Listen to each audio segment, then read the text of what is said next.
देखो, टाइम लगता है फोन को अच्छे से यूज करने में ताकि उसके बारे में बात कर पाए। अब स्पेक्स तो आपको बाकी सब ने बता ही दिए हैं, फोन कैसा है वो मैं बताता हूँ। शुरू करते हैं डिजाइन से, और इसके बारे में ना 4 चीजें बहुत इंपॉर्टेंट है। देखो, सब ने आपको बता दिया है कि S25 Ultra 15% थिनर भी है और 15 ग्राम लाइटर भी है S24 Ultra के कंपैरिजन में। लेकिन इंटरेस्टिंग बात यह है कि S24 Ultra फिर भी पकड़ने में ना थोड़ा मोटा ही फील होता है, क्योंकि अगर आप दोनों को साइड बाय साइड कंपेयर करेंगे ना तो आपको लगेगा भी कि S25 Ultra मोटा है, लेकिन जैसे ही आप ऊपर से देखेंगे आपको तब समझ आएगी कि ओ, ये तो पतला ही है। अच्छा, अगली कमाल की बात ये नहीं है कि ये 15 ग्राम ज्यादा लाइट है, लेकिन ये है कि उन्होंने अपनी ड्यूरेबिलिटी भी बेटर कर दी है, टाइटेनियम फ्रेम को भी स्ट्रॉन्ग कर दिया है, डिस्प्ले साइज को भी 0.1 इंच बड़ा कर दिया है, और ये सब वेट को रिड्यूस करते हुए।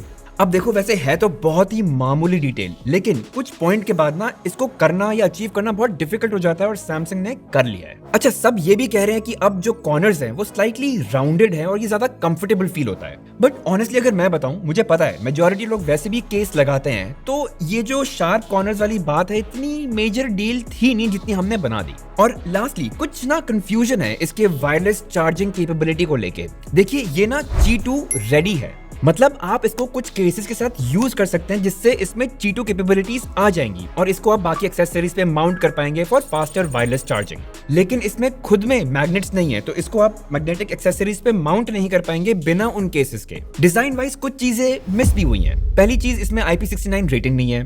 दूसरी चीज, इसके कलर ऑप्शंस थोड़े अजीब हैं।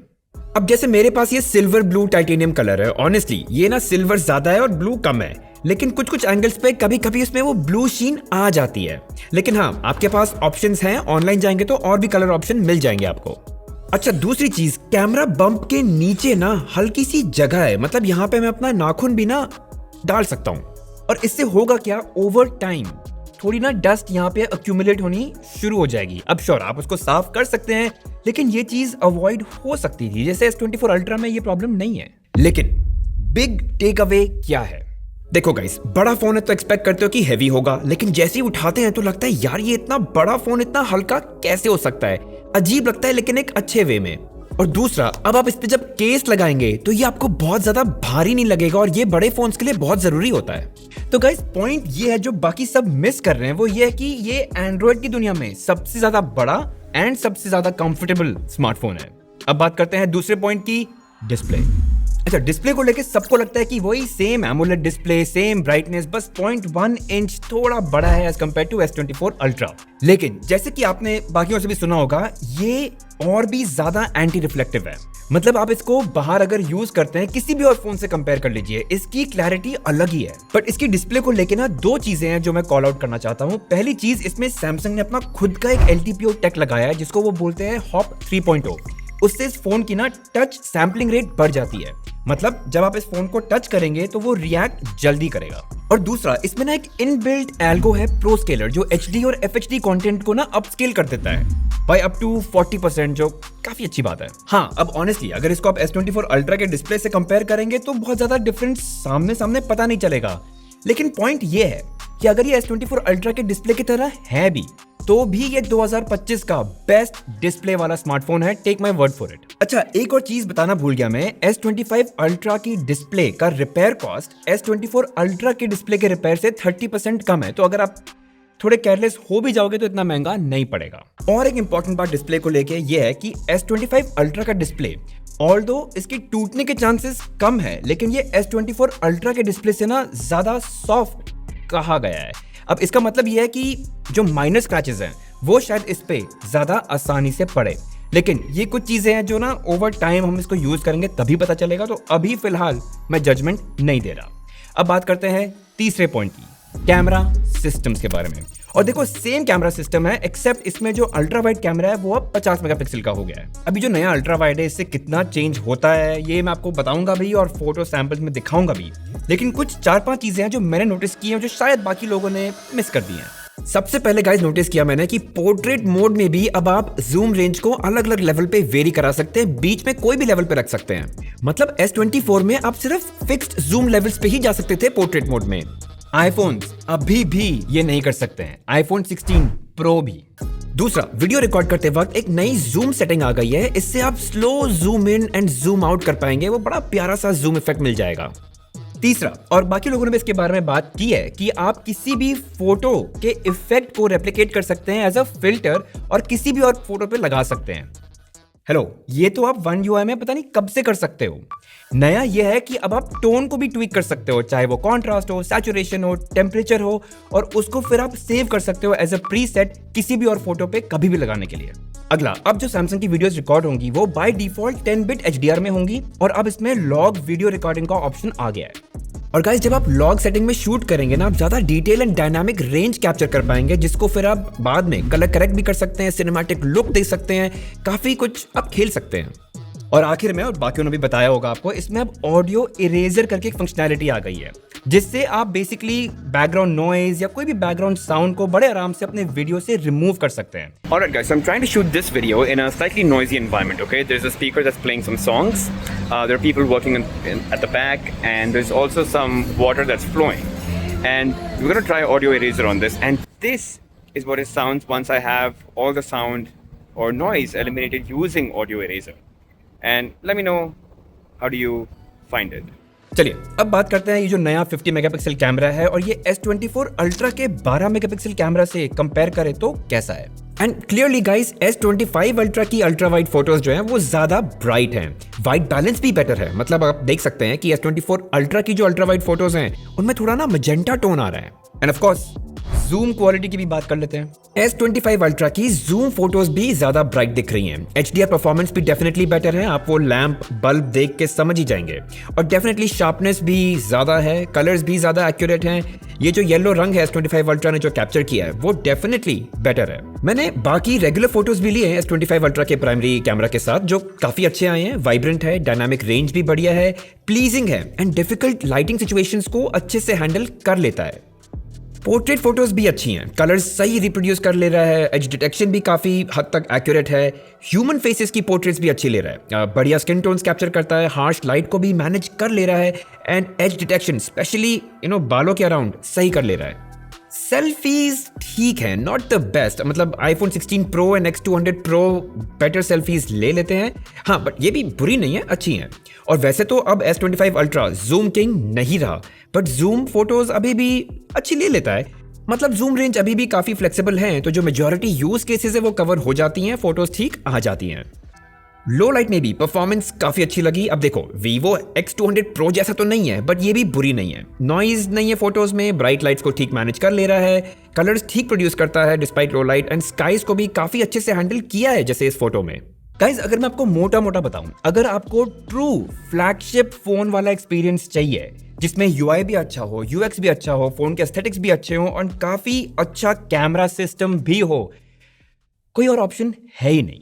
अब बात करते हैं चौथे पॉइंट की, सॉफ्टवेयर। देखिए, सिंपल चीजें पहले, ये Android 15 के साथ आता है और अप टू Android 22 आपको अपग्रेड मिलेगा, तो वो तो काफी कूल है। अच्छा, ये आता भी One UI 7 के साथ है। अब One UI 7 में क्या क्या नए फीचर्स है मैंने इस वीडियो में कर दिए हैं, तो आप देख लीजिएगा इस वीडियो के बाद। बट जैसा कि आपने सुना होगा, इसमें ना AI कैपेबिलिटीज भरी हुई हैं, और जो S24 Ultra में AI कैपेबिलिटीज आई थी उससे भी कई ज्यादा चीजें आ गई हैं। तो आप बस लॉन्ग प्रेस करो पावर बटन को और ये ना गूगल जेमिनी लॉन्च कर देगा। अब आप बोल सकते हैं मुझे फुकेट में एक हफ्ते मार्च के लिए होटल्स दे दो and send it as a text to Mobi Scrub, और वो कर देगा। एंड टेक्स्ट मैसेज की जगह आप इसको व्हाट्सएप के थ्रू भी भेज सकते थे। और एग्जांपल देता हूं, जैसे आपने बोला मुझे पास्ता बनाने की जो भी इंग्रेडिएंट्स है मेरे नोट्स में ऐड कर दो, या फिर पास्ता सॉस व्हाइट रग पे लग गया उसको साफ करने के वीडियोस दिखा दो, बस वो सारी वीडियोस पुल करके आपको एक जगह पे दिखा देगा। मुद्दा यह है कि यही चीज आप 30, 40 या 50 सेकंड में मैन्युअली करते, अब आप 7 से 8 सेकंड में सिर्फ एक वॉइस इंस्ट्रक्शन से कर सकते हैं। अच्छा, आप सेटिंग्स में जाके बोल सकते हैं मेक माई बैटरी लास्ट लॉन्गर, और आपको सिर्फ वही सेटिंग्स दिखाएगा जो आपकी बैटरी को हेल्प कर सकती हैं। आप गैलरी में जाके बोल सकते हैं कि मुझे सिर्फ पिंक फ्लावर्स की फोटो दिखाओ, और वो आपके हजारों फोटो में से सिर्फ पिंक फ्लावर्स की फोटोज दिखाएगा। मतलब बेसिकली आपने ना बहुत नेचुरल लैंग्वेज में बोला, और जो कॉम्प्लेक्स टास्क हैं वो बहुत सिंपली आपके फोन में हो गए, और इनफैक्ट ये हिंदी लैंग्वेज को भी सपोर्ट करता है। अब जैसे इसमें सर्कल टू सर्च तो पहले भी था, लेकिन अब इसमें ना म्यूजिक रिकग्निशन का भी ऑप्शन आ गया है। तो मान लीजिए आप कोई ट्रेलर देख रहे हैं या मूवी देख रहे हैं, तो YouTube जैसे प्लेटफॉर्म पे ये बता देगा बैकग्राउंड स्कोर या बैकग्राउंड म्यूजिक क्या चल रहा था। हाँ, लेकिन ये Netflix में काम नहीं करेगा, तो ये बात आपको पता होनी चाहिए। अच्छा, पहले सैमसंग फोन्स में स्मार्ट सिलेक्ट हुआ करता था, अब हो गया है AI सिलेक्ट, जो उससे भी ज्यादा स्मार्ट है। तो जैसे इसको आप बोर्डिंग पास पे चलाओगे तो ये आपको ऑटोमेटिकली बोल देगा कि इसको आप सैमसंग वॉलेट में ऐड कर लो। अगर एक लंबा मैसेज है और आपने AI सिलेक्ट यूज किया तो समराइज करने का ऑप्शन दे देगा। अगर कोई फोटो है तो उसको वॉलपेपर सेट करने का ऑप्शन दे देगा। अगर आप एक वीडियो देख रहे हैं तो उसमें से एक क्लिप को जिफ देने का भी ऑप्शन आपको वहीं दे देगा। मतलब बेसिकली स्क्रीन पे क्या है उसकी बेसिस पे ही वो आपको एक्शंस वहीं दे देगा, तो आपका टाइम बच जाता है। अब देखो गाइस, ऑब्वियसली सारे AI फीचर्स तो हर कोई नहीं यूज करेगा, लेकिन हर किसी के लिए कोई ना कोई AI फीचर जरूर काम आ जाएगा। और हाँ, परफेक्ट नहीं है, गलतियां अभी भी होती हैं, और कोई भी आप नया अगर AI कैपेबिलिटी देखेंगे उसको टाइम लगता है थोड़ा, ओवर टाइम यूसेज को देखते हुए, डेटा को देखते हुए सीख के बेटर होता है। बट इतना जरूर कहूंगा कि it is the step in the right direction. अब आते हैं आखिरी पॉइंट पे, परफॉर्मेंस एंड बैटरी। अब देखिए, हर किसी को पता है और बहुत खुश भी है कि गैलेक्सी S25 सीरीज के हर फोन में, हर मार्केट, हर रीजन में स्नैपड्रैगन 8 एलीट फॉर गैलेक्सी मिलता है, जो फिलहाल स्मार्टफोन की दुनिया में सबसे पावरफुल चिप है। तो मैं ये नहीं बताने वाला कि कितना अच्छा परफॉर्म करता है, कितना स्मूथ है और कितना क्विक है, बट फिर भी 2-3 बातें हैं जो नोटिस में आई हैं। पहला, इन्होंने अपना गेमिंग मोड जो है थोड़ा रीडिजाइन कर दिया और काफी सिंप्लीफाई कर दिया है, कंट्रोल्स को एकदम अपफ्रंट कर दिया है, और आप हर गेम के एक्सपीरियंस को कंप्लीटली कस्टमाइज कर सकते हैं सेटिंग्स में जाकर। दूसरा, इसमें आपको 40% लार्जर वेपर चेंबर मिलता है। अच्छा, बैटरी और चार्जिंग को लेके 2 चीजें मैंने नोटिस की है। एक तो ना, ये चार्ज थोड़ा फास्ट होता है, ऑल्दो सपोर्ट वही 45 वॉट्स का ही है, लेकिन इसका जो 0 to 100 है वो जल्दी होता है as compare to S24 ultra, तो ये मैंने नोटिस किया है। और दूसरा, इसकी जो स्क्रीन ऑन टाइम है, ये मुझे ना 7 से 9 घंटे के बीच में मिला है। तो डिपेंडिंग ऑन मेरा दिन कैसा है, मैं बाहर कितना हूँ, कैमरा कितना यूज कर रहा हूँ, तो कभी 7 घंटे एंड बेस्ट डे पे तो 9 घंटे भी मिला है, जो इस चिप के साथ, जिसमें इतनी पावर है और इतने बड़े स्क्रीन के साथ, नॉट बैड एट ऑल।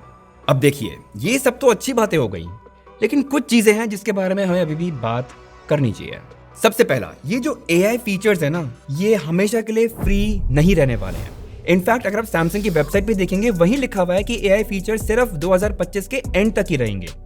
तो आप एक्सपेक्ट कर सकते हैं कि कुछ फीचर्स 2025 के बाद शायद पेड हो।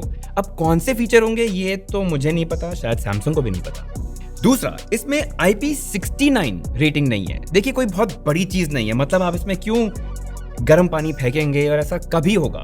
लेकिन फ्लैगशिप फोन जो होता है ना, it is about going the extra mile, मतलब हर एक्स्ट्रा चीज देने की कोशिश होती है।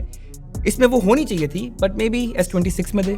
तीसरा, सैमसंग ने आपको इसमें सिलिकॉन कार्बन बैटरीज नहीं दी हैं, जो डेफिनेटली आपको हायर बैटरी कैपेसिटी भी देती है, मतलब 5000 से 6000 हो सकती थी।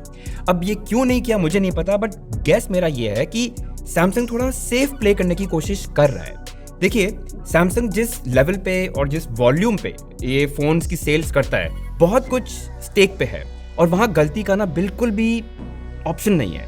तो जब तक ये टेक्नोलॉजी थोड़ी कॉन्फिडेंस ना आ जाए सैमसंग को ना इस पे, शायद वो तब तक करेंगे भी नहीं। चौथा, और ये काफी पॉपुलर हो रहा है इंटरनेट पे, कि अब S Pen से ना ब्लूटूथ का फंक्शन हटा दिया है।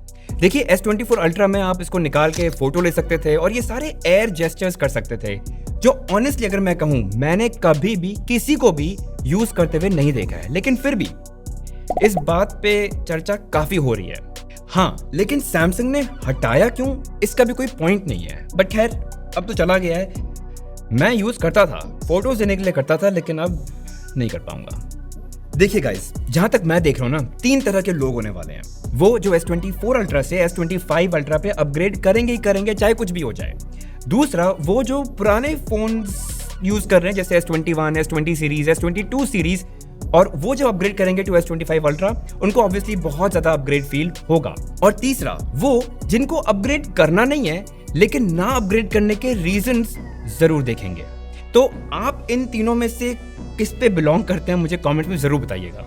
हाँ, लेकिन एक चीज मैं जरूर मानता हूँ, इंडस्ट्री में ये काफी कॉमन हो गया है कि फ्लैगशिप्स में स्पेसिफिकली अपग्रेड्स ना बहुत माइनर होने लगे हैं, कोई मॉन्यूमेंटल चेंज नहीं है। लेकिन अगर देखा जाए, S24 अल्ट्रा वैसे ही बहुत अच्छा फोन था, तो उस पर अगर माइनर चेंजेस भी या माइनर अपग्रेड्स भी होते हैं, तो भी जो फोन आता है जैसे कि S25 अल्ट्रा, अच्छा ही हुआ। बट अभी तो बहुत कुछ है जो डिस्कवर करना बाकी है इस फोन के बारे में। इसको मैं जैसे से और यूज करता रहूंगा, होपफुली 3 मंथ लेटर या 6 मंथ लेटर वाली एक वीडियो जरूर बनती है। खैर, अगर फिर भी कुछ सवाल जवाब रह गए हो तो प्लीज कमेंट सेक्शन में जरूर पूछेगा। I will try my best to answer them. और जाने से पहले प्लीज वीडियो लाइक कर लीजिए, चैनल को सब्सक्राइब कर लीजिए और वो बेल आइकन को ऑन करके ना ऑल जरूर मार्क कर दीजिए, बहुत हेल्प मिलती है। अगली वीडियो में मिलते हैं।